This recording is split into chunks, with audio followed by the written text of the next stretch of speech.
folks. Welcome to another episode of Film Study. This is Ken McCusick, and I'm here with OTA Notes from June 10th, 2025.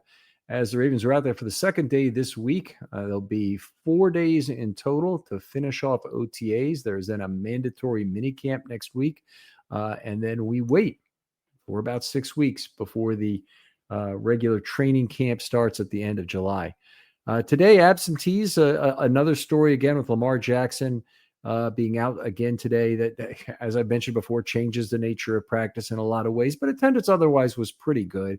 Rashad Bateman was not there. DeAndre Hopkins was not there. Emory Jones, still nursing that shoulder injury, was not at practice in any form. He'd been doing some shadow work behind the offensive line, but wasn't there, hasn't been there the last couple of days. Kyle Hamilton was not there. Chidobe Awuzie, who got wrapped at the end of practice, his foot got wrapped with tape, rewrapped, was not on the field again today. Bo Braid, who had what appeared to be a knee-to-knee or knee-to-something collision with Longerbeam yesterday, was not on the field today. Nnamdi Madubuike has not been there for some time now, and neither is Kyle Van Noy. We did see Jake Hummel back playing some special teams. He had a baby, and now he's here. Hopefully that means he'll be here the 3 days this week. Obviously be here for mandatory minicamp and presumably for all of camp as well. It was a great day to be an offensive line analyst today. So multiple things went right. First of all, the offensive line practiced in an area where we have access to stand very close to it. So that's always nice. Sometimes the offensive line is kind of on the other side of the field in a corner where it's either difficult or you shouldn't go all the way around the field. They're not eager to have you do that. But today, you could hear everything. We're, 30 feet away probably from the actual action.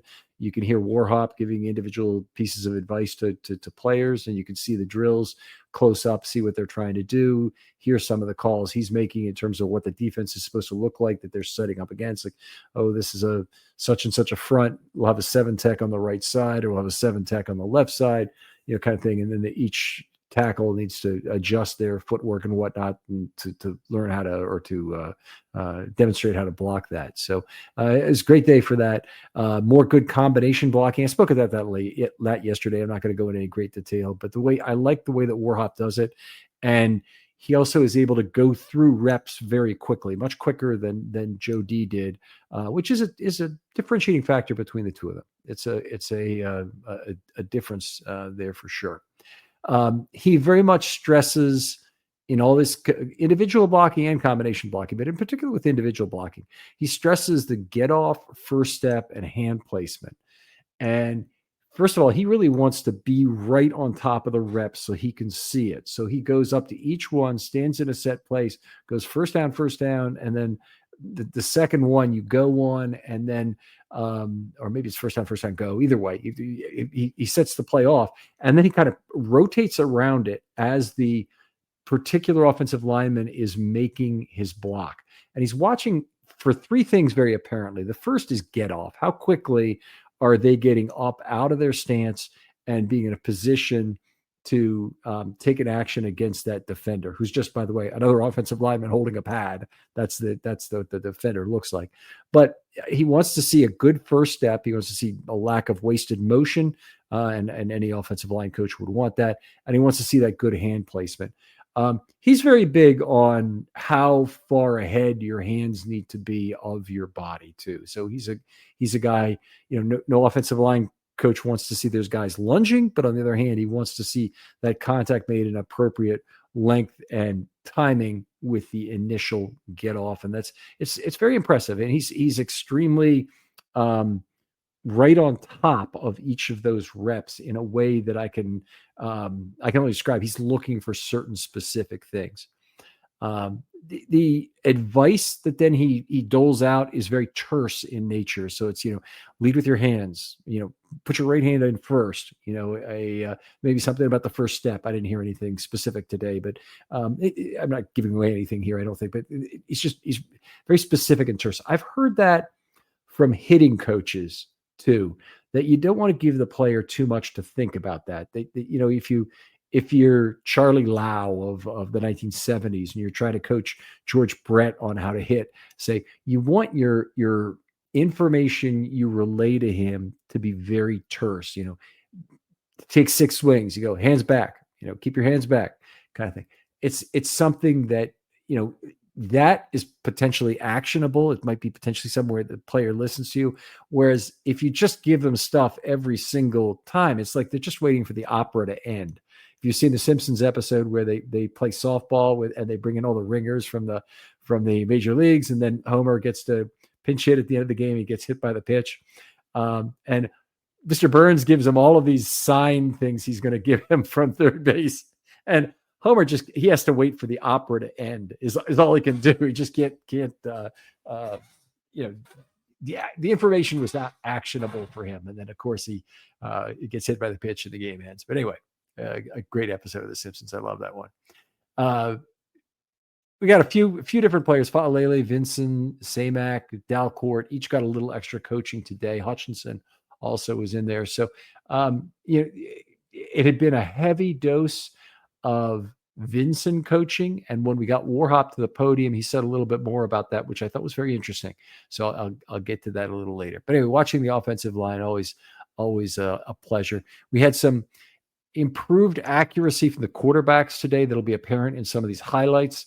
There were a number of drills where they were on the field. In fact, a bonsai field goal drill is the best example probably, where you start with 11 seconds left on the clock and no timeouts. So you have to make one play out of bounds and then let your kicker set up for a kick. And they did not, and I guess if they were a completed pass inbounds, they'd have to get to the line of scrimmage and try and snap the ball dead. So they didn't have that occur. All the passes were either complete and then the receiver got out of bounds, or they were overthrown and incomplete, in part intentionally by the quarterback, because, hey, that's part of the nature is you can't screw your team's field goal opportunity by throwing an inbounds pass or holding the ball too long, taking a sack, whatever it might be. So some inaccuracy was occurred due to that. There was other inaccuracy that probably should have occurred because receivers were too well covered to throw it to them. But for the most part, quarterbacks were letting it rip today, and accuracy was fairly decent, and part of that may be the fact that the defense is not playing the ball too hard. That said, Mike Green had the play of the day for the defense, kind of a standard zone block left, naked boot right play, the one that we've seen from the Ravens any number of times, both Flacco and Jackson. In this case, it was Leary booting to the right. He somehow managed to throw a pass intercepted by Mike Green, who I think had dropped from the line of scrimmage. I'm not 100% sure of that, because Mike Green has played a little bit off ball, a little bit right on ball this summer in terms of getting ready. And we've seen that, by the way, from other outside linebackers, is they'll take a step off ball to try and set up and get a good rush lane to go into. And maybe that's why I'm seeing it from Mike Green, but I've just noticed it a couple of times. Anyway, I believe he's dropping from the line of scrimmage on this play, and he somehow slipped into an area where I couldn't even tell you who the intended receiver was, but Mike Green was between Leary and his target and picked off the ball. It probably would have been a pick six, I would say, the way it was stepped in front. Defense went wild, as they often do when a big play occurs, and probably honestly was a very bad read by Leary, not seeing Green entering the frame, so to speak, and throwing the ball anyway. Let's see, the safety competition. Let's talk a little bit about that, because that's been one of the hot things this camp, and it's frankly one of the reasons why I really appreciate going to camp on a daily basis. So Starks continues to look solid. I didn't really have anything to say about him because he didn't make a play today. He was involved in a play where he is fairly tight in coverage of Tez Walker, but then Tez Walker just basically dropped the football. But otherwise, there wasn't a mistake that he made. They haven't completely limited him to back end play, but that is his primary responsibility, obviously. And I'll say I'll be very surprised if he's not back there when the season starts, because I don't think the Ravens have anything close in terms of an option. And I don't think they want to be as limited in terms of where they deploy Kyle Hamilton. So the question is really, how do they get safeties 2 and 3 who can play the back end, which is the question you've heard me being asked on a daily basis as I do these reports. So Sanusi Kane stepped in, and he's really kind of, I would say, the number 2 deep safety right now. Now, Kyle Hamilton isn't there, so there's no question about that. There are other players who have gotten an opportunity so far who were not there today, most notably JAD, who was at practice after missing practice yesterday, but I didn't see him take any kind of time on the back end. So we'll see how that plays out over camp. But obviously the discussion is out there. It's on the record now that JAD has played a little safety. So I feel fairly confident talking about it. Just I didn't see him back there on any of the 11 on 11 stuff today. So let's see. Braid did not practice today, and that was after the leg injury he suffered yesterday. Was helped into the clubhouse. So the fact that he pounded the fist after the injury has me really worried. But I expected him to miss a day precautionarily in the same way that Chidobe Awuzie has missed a day. I would guess in Braid's case, it is going to be more based on how serious I think the injury might be. So I'm hopeful he'll be back for minicamp next week, but it's quite possible that that won't be happening, and we may have seen the last of Braid until camp. And hopefully this doesn't throw a monkey wrench into his opportunity to compete for a back end spot. Now there's a couple safeties that are further down the depth chart. There's Keandre Jackson, who's the Illinois State guy, and Desmond Igbinosun, who is the Rutgers guy, I will call him. Neither one of them had fantastic coverage records at their given schools, and neither has looked good enough that they have injected themselves into the discussion for a roster spot as a split field safety. Okay, I think either of them could be on the practice squad, maybe even both of them could be on the practice squad, but I don't think either of them is really in the discussion so far, and I don't think they've inserted themselves into it. I think it'll take something special. Neither of them has made a really big play on the ball. I think Jackson might have been up and close to an interception in a day recently, but there were some things that happened today that I didn't like from either of them. 41, who's Igbinosun, had some a couple tough plays in front of him, and Keandre Jackson was not involved in some plays I thought he might have been. So, the competition continues. There's an outside person coming in at some point, and there's probably yet another player that the Ravens could use at this point.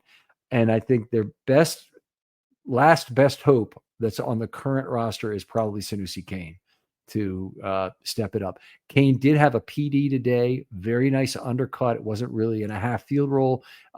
He little pass out of the flat to Likely. He undercut the route and did a really good job knocking it down. It's a little bit of a gamble to do it, and a good gamble as it turned out. He got his hands on the pass.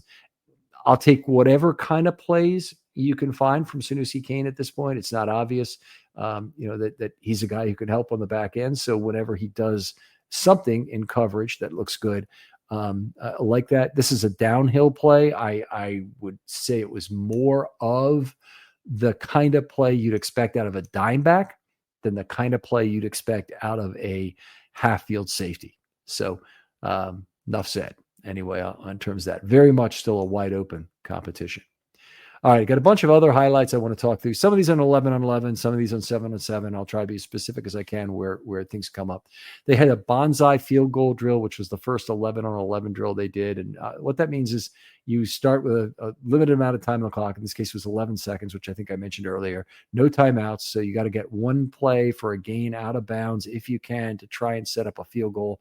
And the star of it was John Hoyland, who made all 6 of his attempts from 49, 46, 48, 52, 37, and 47 yards. So some nice long kicks. I didn't have the back view of these kicks to judge the rotation of the football, whether we're getting the nice end over end rotation of the football that I think most coaches and fans like to see, that keeps the ball extremely straight. But there was a fair amount of wind today, and I thought it was more or less blowing at a slight angle, but more in the kicker's face than either left to right or towards the goalpost. And that was maybe a 45-degree angle to directly in the kicker's face, but in that direction. And I thought that's pretty good that Hoyland's able to have pretty good leg on these kicks. None of them were really close, and we had a number that are in the high 40s and low 50s. So all of them were good, and he hit the light stanchion that is directly behind the center of the upright on one of them, that's when you get a doink like that, people notice, and that's a particularly bisective field goal in terms of the uprights. So that was impressive. TJ Tampa made a nice play in coverage of Malik Cunningham. It was 20 yards by the left sideline. He was right there, forced an overthrow basically, and that's the kind of coverage you want from TJ Tampa. Odafe had really nice coverage dropping himself. Now, that's been a concern, is that Odafe with this additional weight would not be as effective dropping to coverage. It's something he hasn't even really done that much the last 2 years. It's I did just calculate this recently for an upcoming discussion of Odafe expectations show, but it wasn't a high percentage of his total snaps that were that way, maybe 6 or 7% this last year. Twice what you'd expect Jadeveon Clowney to drop in a cover, but still pretty low for an outside linebacker who has good speed like Odafe has. What else to say? Zay Flowers had a great juke on a wide receiver screen right. Didn't even see the defender. He lost on the play, but the defender overextended, and number 4 made him miss and went up the field. It was a impressive juke and just what you want to see from him. Let's see what else we got. David Ajabo had an apparent sack. There was no whistle on the play, but he was in the backfield unblocked, and it might have been a sack. There were 3 of those for the day. Tavius Robinson had one unblocked off the offensive right side, and then William Kwenku, who is an inside linebacker, had one. I didn't see if he was lined up on the A gap on that play, or if he was off the line of scrimmage and took advantage of traffic in front of him to negotiate that and cross blitz or twist or whatever he might have done. He was in there too fast, and the ball was still not blown dead, but it should have been for a sack. Cooper Rush threw a long completion of Mark Andrews. It was about 25 yards down the right sideline, and it beat Wiggins, which is, you beat the number 1 coverage guy in camp today, and he and Humphrey were both there. That was the highlight of the Cooper Rush throws today by far. So that was impressive. Leary's highlight was a 30-yard completion down the right sideline, also to Anthony Miller, who beat Keandre Jackson there. So that was a play. Yeah, I mean, Miller is faster than Jackson, I think, but that's a place where Jackson could have hung with his receiver, but this was I would call this like a corner route, I think, in terms of where he was relative to Jackson. Jackson was trailing him at that point in the play. All right, Tez Walker had a nice catch on a 10-yard comeback. It's good to see that. Now, Tez Walker is a bigger receiver, obviously, and a guy who has to do a little bit of sitting in the chair. If you're looking for a better way to unwind, focus, or even get a good night's sleep, listen up. Let me tell you about Mood, the online cannabis company that's changing the game when it comes to functional gummies. They've crafted a whole line of federally legal THC blends designed to help with everything from stress to sleep to mental clarity and even some spicier needs if you're into that. Now, what makes Mood different? They go beyond just THC. They pair it with herbs and adaptogens to create targeted effects that you won't find in any other dispensary. And every gummy is made with pesticide-free, small farm American cannabis, so you're getting quality that you can trust. I've tried their sleep gummies, and let me tell you, takes about 15 minutes, and I'm out cold, no grogginess, no weird side effects, getting some of the best sleep I've gotten in my life when I take one of these gummies. And if you need a mood boost, there are Epic Euphoria gummies, game changers. And right now, Mood is giving listeners 20% off their first order by using the promo code RAVENS at checkout. So head on over to mood.com, find the perfect gummy for whatever life throws your way, And don't forget to use the promo code RAVENS to save 20%. Decelerate. So he sometimes gives that away a little bit. He was on the same side with Wiggins on this particular play. 10 yards, right sideline, came back, and he held on despite what was pretty significant and unusual contact for this kind of practice. Now, we'll say the overall level of line play, in particular in this practice, was fairly physical, about the most physical we've seen. We had one other time, I think I mentioned it on this particular notes segment as well, that we had high physicality in offensive and defensive line play, but today was fairly physical, but very unexpected to have players in the secondary running over receivers the way it happened on this play. So Wiggins came back, kind of hit him hard from behind as he was catching the football. I'm sure he did not intend it, but Walker was able to hold on through contact, which was nice. So that is that. And the offense, okay, we're not allowed to talk about any kind of specifics about this, but the offense worked on some trick plays. Now, all offenses work on some trick plays, and the usual way they'll do it is they have what I call 11 on colors segment. Okay, now what is that? It's a walkthrough segment for the offense to try and get used to what is the offense throwing at you. So, what is the defense throwing at you? So the defenders who are equipment boys, equipment managers, dressed up in 3 colors of T-shirts to represent defensive linemen, linebackers, and members of the secondary, will each line up in a scripted set of formations that they have on paper. So they know what the offensive play is going to be, but they don't do anything to try and defend it. They just try and make the offense react to their presence and make their play as if it was a defender there. And they tried some trick plays in this particular segment.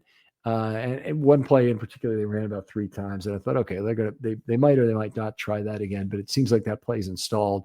And then they tried it during the next 11 on 11 section, and a fumble was generated on the play. And I'm not going to tell you what it was exactly, but it's just one of those cases where you can try it a number of times and it might still not work. And anyway, that went on. It was more than one type of play anyway they were doing. So I don't think I'm giving away anything with this. Some other good plays from today. TJ Tampa had tight 7-on-7 coverage of Jamal Banks.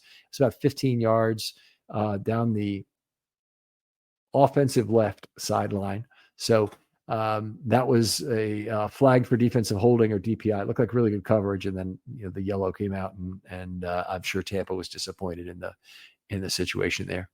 Banks also had a nice toe tap catch by the right sideline in front of Igbinosun, the safety who's trying to make a name for himself. So that was a good play. Dayton Wade, probably the most impressive single receiver of the day, had 2 terrific catches, both in 11 on 11. He made a twisting over the shoulder TD grab. It reminded me in a lot of ways of Ghost to the Post. Have you ever seen Dave Casper catch the ball? It's coming directly over his head against the Colts.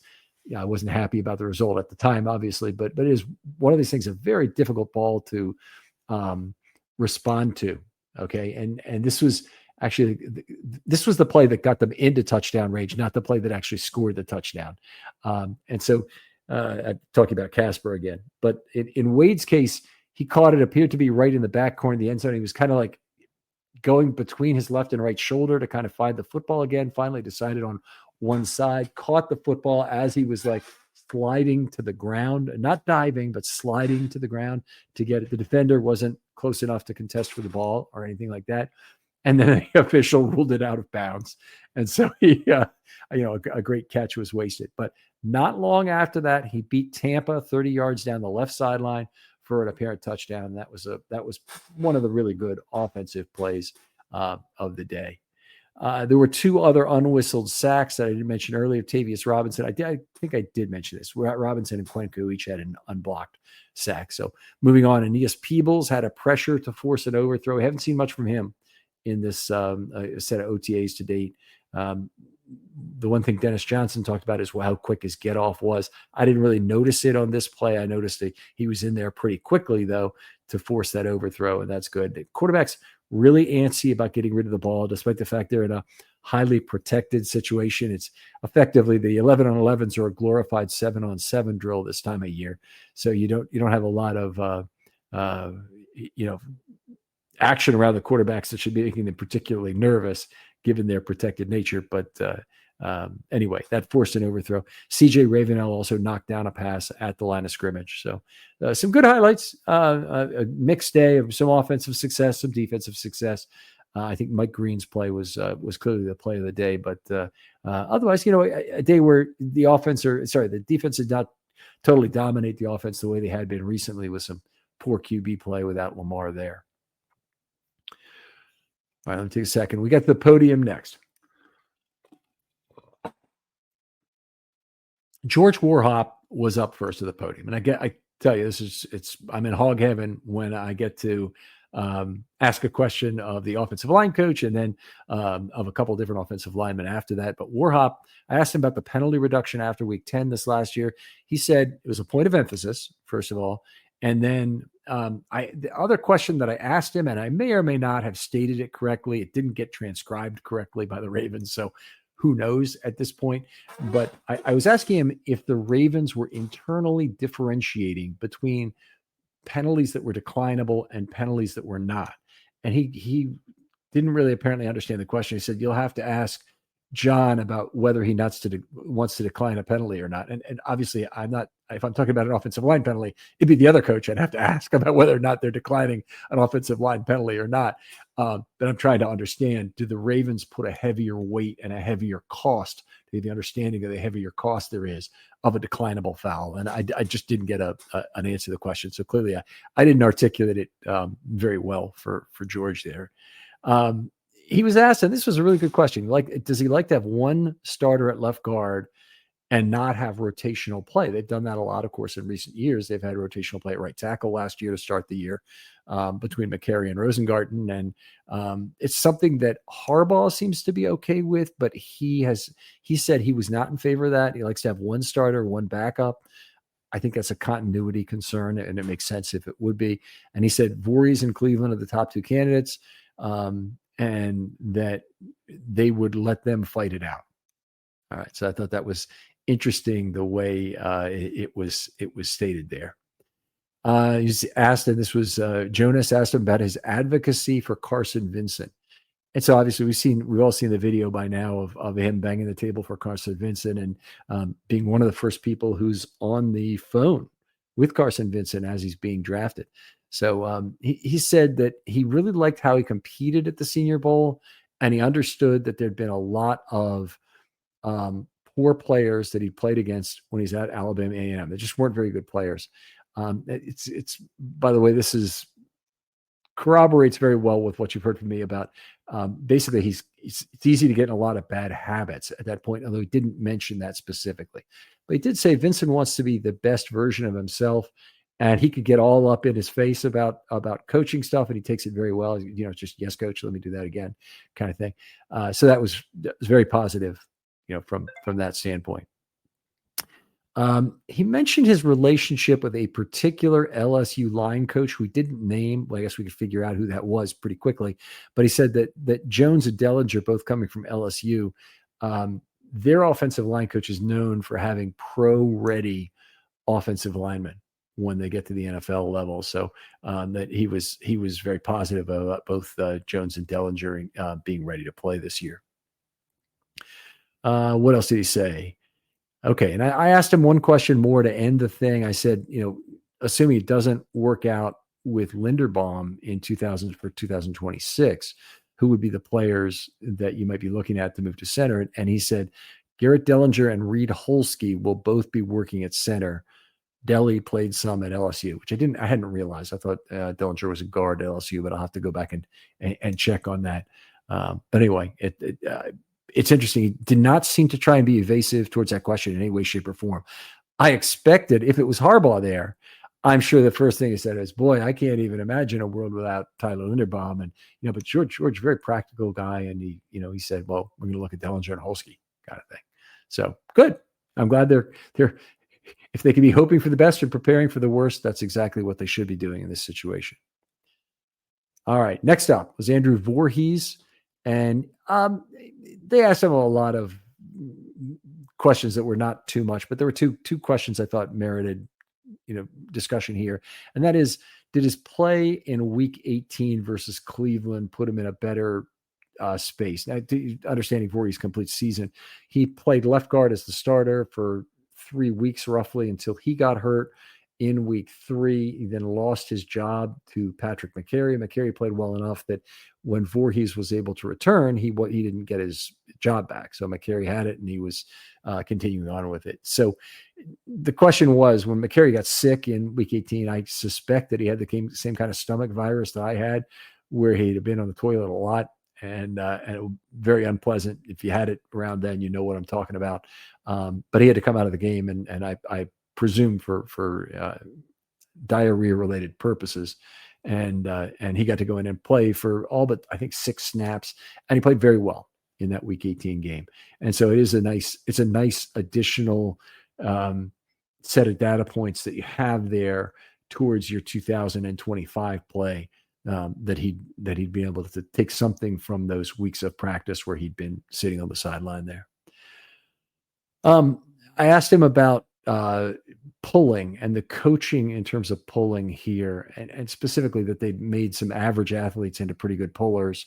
The Ravens didn't have a lot of mobility options. He said that praised Monken first in this group. He says, the scheme and what Todd Monken gives us, it tends to put me in good pulling situations. And he also thought that he also then praised Warhop for teaching it well. But he said he was confident in his ability to do that part of his job. All right. And then last and definitely not least, we got Roger Rosengarten on the at the podium, and very interesting interview. Confident young man now at this point. Voorhees is a level of confidence that's a notch or more below where Rosengarten is. Obviously, Rosengarten now has played a full season at right tackle or very close to it. And he's more confident about who he is and what he still needs to do. And he mentioned he's extremely critical of himself, has a long list of things he needs to improve. He mentioned that there are 10 or 11 things on his list. He watches film, take notes of every game, and tries to pick up on the things he needs to do better. He did talk about the good-natured communication with Ronnie Stanley during his contract negotiations, and he was saying, "Oh, that left tackle spot looks pretty good," and then he finally congratulated him on being signed, and it's very apparent there's a nice relationship between those two. Much, by the way, and Andrew Voorhees also mentioned how great a guy Ronnie was. Great left tackle, but a great, even better guy, kind of thing. And that's good to hear. Always when the individual position group rooms like each other and root for each other, as the tight end group seems to be, and there's some competition there. Very positive thing. Very positive. The last question Roger Rosengarten was asked was one that Andrew Voorhees also got, and Andrew didn't really have an answer for it. But the question came from a Washington Post reporter, Adam Kilgore, I believe is the guy's name, who said basically, I think he's writing a story about this, is the only explanation I come up while he asked this same question of 2 different players. Basically, he said, have you gotten any of the online abuse from gamblers who lose money because of what you do in a game? Now, occasionally, that it's more of a thing, I think, with skill position players, because they're dealing with over-under totals for particular quarterbacks or receivers, for example, or maybe even running backs, that they get pissed off about overs not being hit and want to talk about it. What Rosengarten said is, after the national championship game when he's in college, there were some people who found his Venmo, and they gave him Venmo requests for the amount they had lost on their wagers on Washington State or Washington State, whichever it was, in the national championship game versus Michigan. So I thought that was hilarious. It was just one of those stories that he's lucky to get a chance to tell at this point. But he also said that that's part of the deal when you're at this level of football. You're on the biggest stage in front of the biggest crowds. You're going to get people who give you crap online about your play or about whatever, their gambling losses, but potentially. But it's part of the understanding in making the big bucks is that you're able to handle that well. And he obviously did handle it very well. It's kind of an oddball question to have at camp. And what I thought was even odder, and this is really weird.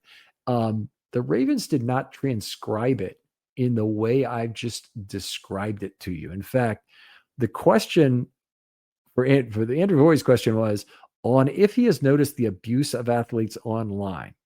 And I thought, okay, they just missed the word, no problem. But then in the stuff about Rosengarten, it says on, I want to get this right here. Oh, come on now. Well, it was the same question, and yet I don't even see it. Oh, no, here it is. On if he's had to deal with negativity or abuse from fans on social media.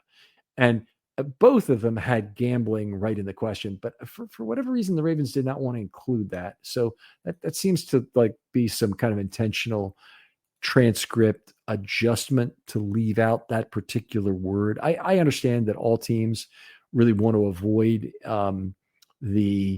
any appearance, in some ways, probably any discussion of the notion that organized gambling might have a hand in the outcomes of NFL games.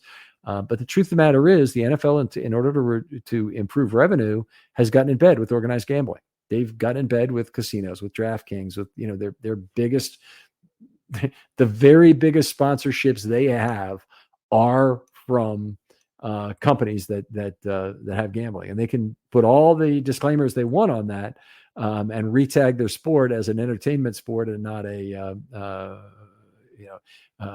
something that basically keeps them out of the line of fire for being sued over somebody losing money at gambling. But it's also the nature of the NFL that they've got to be willing to answer the tough questions about, is it tough to be so far in bed with organized gambling? You have a huge number of your fans are wagering a huge number of dollars on a weekly basis, and effectively you're getting a cut in the form of advertising revenues that are a portion of the earnings of these gambling companies. And do you have a problem with that kind of thing? Well, it does need to be addressed by the NFL. And I don't think taking the word gambling out of two questions, which had it there. The questions are a little funny. I mean, are they the kind of questions you want to be asking in this kind of environment? Maybe not. But even so, the question is a legitimate one that I think the NFL itself needs to address. And I was happy that Rosengarten had kind of a pithy and absolutely hilarious answer about this national championship game experience of his own. Anyway, that's going to do it for today, folks, for OTA Notes.